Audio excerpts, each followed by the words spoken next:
Hello, Melissa Lemon here with Sunrise Healing, and I just felt like I needed to make a video today about getting on and staying on our path, or your path, whatever that is for you and for each of us individually. I was actually going to do another video and I decided I needed to do this video, and so I'm not exactly sure. I have just a couple notes, but I'm not exactly sure what I'm going to say. But why is it important that we have a path in life? And I feel like that's the wrong question, or the wrong place to start. So, what is a path? What is our path? I'd say that's our own journey through life, and it's marked by our own experiences, by all of our own drama, by all of our own thoughts and emotions, and ourselves, what makes us us. And our paths are individual from one another. So I think we each have a unique path that's special for us. And sometimes our paths can kind of get mixed up. I don't know if you've ever kind of driven in a place where maybe the roads didn't make that much sense, or maybe you're on the freeway and it's unclear. If you've ever been on the freeway and driving and trying to find an exit, and maybe it's an unfamiliar city and it's unclear which exit you need to take. I've had that experience before, for sure. And I think it's important that we get clear about our own path. So that's a little bit about what I'm talking about when I talk about getting on your path, getting and staying on your path. Because sometimes I think we get on and then we kind of get sidetracked and we get off, or we get mixed up with somebody else's path or something. Give me a second just to look at my notes and see. So, going back to the roads, I guess. How do our paths work with each other?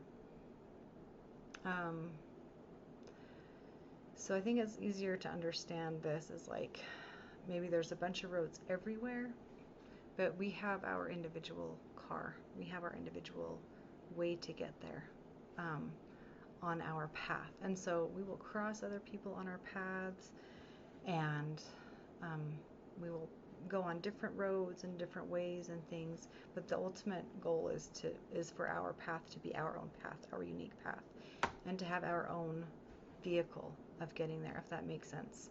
So to me, that means we're not riding in the vehicle with somebody else, and we're not allowing other people to ride in our vehicle for us, except perhaps our minor children.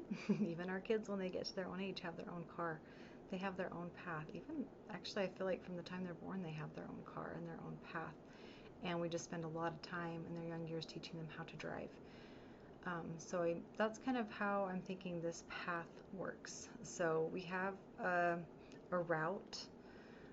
We have our own way, our own path to get to our destination, which I would say is our between our Creator and us. It's like our destiny, or like our life purpose, where we want to be going and where we want to ultimately be ending up, and then we each have a vehicle to get there. You can think about whatever vehicle you want in your head is yours. And this path that we're on in life is very sacred, I think. So a little bit about the path I'm thinking of here. So what is it, and how does it work, and why? Why is it important that we have our own vehicle and our own path? I think it's just because our paths are so unique, and we as individuals are so unique. So I've been learning a little bit about astrology. It's not something I'm super into, but I find it really fascinating, and something that I find so fascinating about it, or something I've learned from learning about it, is just how incredibly complex we all are. We have all these different energies in our lives based on where the stars were at when we were born, based on our experiences we had before we came to this earth and based on our life experiences up to this point. And when you factor in all of those different variables, we are just impossibly unique. It's a really cool thing to think about. And I also think it comes down to the love that our Creator has for us. And He knows all of those individual parts and pieces. He knows our goals. He knows our genetic makeup. He knows what we need. He knows what we want. And He loves us, and He wants to give us the best life and the best experience possible now and forever. And it becomes really cloudy and muddled if we're getting in other people's cars, or if we're allowing other people in our cars, or maybe if we're sharing a path with somebody else instead of taking our own path, or maybe if we're just parked on the side of the road and we're unsure what our path is. Sometimes that happens too. And so I think the why, when I asked that question, the why, what it came down to is the love that our Creator has for us and the good that He wants for us. It's for our greatest good, the path that we have. And it's important that we focus on our path and not somebody else's path, if that makes sense. Even our own kids. I mean, we can be guides and we can help them out, but ultimately their path is their own. So 2 more things I wanted to talk about in this video that I have notes on. Maybe something else will come up, but the first thing is shame. And I feel like shame is something that can really hold us back from experiencing our path, from being on our path, from being on the right path, from staying on the right path. And I don't mean right as in like, has to be the right path. It's yours, and it's there's no right or wrong. It just, I think when we're on our path and we're staying on our path, we feel good. And so I didn't mean that as like a right or wrong, but talking about shame here, something I really wanted to share is, I call it a shame word. It's the word should. And I just would invite everybody to become more aware of how often that word comes up in your mind and in your conversations, from your own words and from the words of others, and begin to recognize the vibrational energy that word has. The word should is a shame word. So when we say, oh, I should have done that, I should do this, I should, it's just, it's kind of like injecting us with shame. A very stealthy shame injection, I think, when we use that word. And so I just wanted to invite everybody to become more aware of that word and their usage of that word, and to try over time to overcome the need to use that word, or to believe that word, or to think it has anything to do with you. I just feel like it's a word we could probably eliminate from our vocabulary the vast majority, if not all of the time.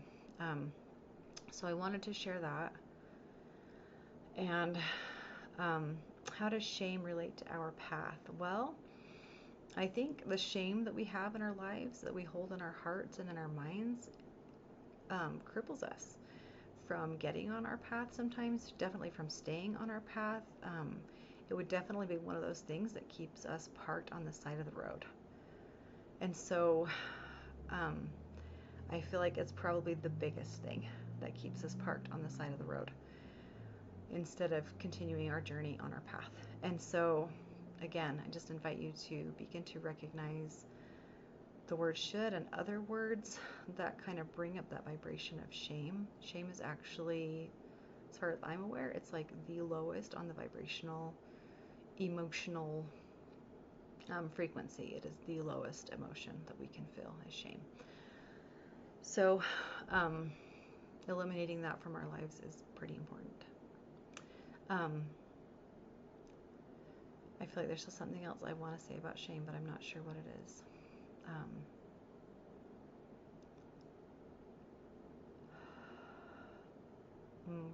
I think the thing is that I need to say, or maybe that people need to hear, is you have nothing to be ashamed of. Um, we're all here on this life to learn. We all make mistakes. And the thing about shame is it holds us back from overcoming those mistakes. Sometimes guilt can be helpful in when it's like a little uncomfortable and we're like, oh, I need to do something about what I did or whatever. I need to take responsibility. And then it should propel us forward. And shame kind of keeps us, like I said, parked on that side of the road. And so I mean it when I say you have nothing to be ashamed of. I think that shame is a tool of the adversary. And when I say adversary, I'm talking about Satan or Lucifer. It is a tool that he uses to keep us stuck, to keep us damned. And the word damnation just means stuck or like, not making any progress. And I really think that's probably his number one tool at keeping us frozen. And so I just want to tell you again, you have nothing to be ashamed of. There might be things in your life that you need to take care of or work on or take responsibility for, but there is no place for shame. There is no place for shame in the light of the children of God. That is what I felt like I needed to say. So moving on to the last thing I had planned to talk about, and that is agency. I hope this video is still filming because it says it can't be saved because I'm not connected to the internet. So hopefully it's still recording. But the last thing I wanted to talk about is the gift of agency. And our Creator has given us agency, and it is absolute. We have absolute choice, and that is a gift. And I don't know if there's anything else I need to say about that. Maybe I didn't need to talk about it at all, and that's why my video stopped. This is all I want to say about that, I think, about agency, is that we need to allow other people to have their agency, and we need to expect and require that other people are honoring our agency. So I guess that's all I needed to say about that.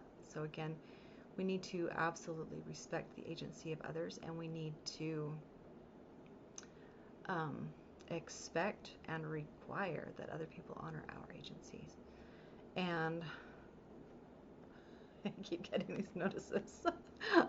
I'm going to give up for now and see if this video actually worked. But thank you for watching this video to the end. And I hope that you are finding a way to get and stay on your own path. Thanks so much for watching. Bye.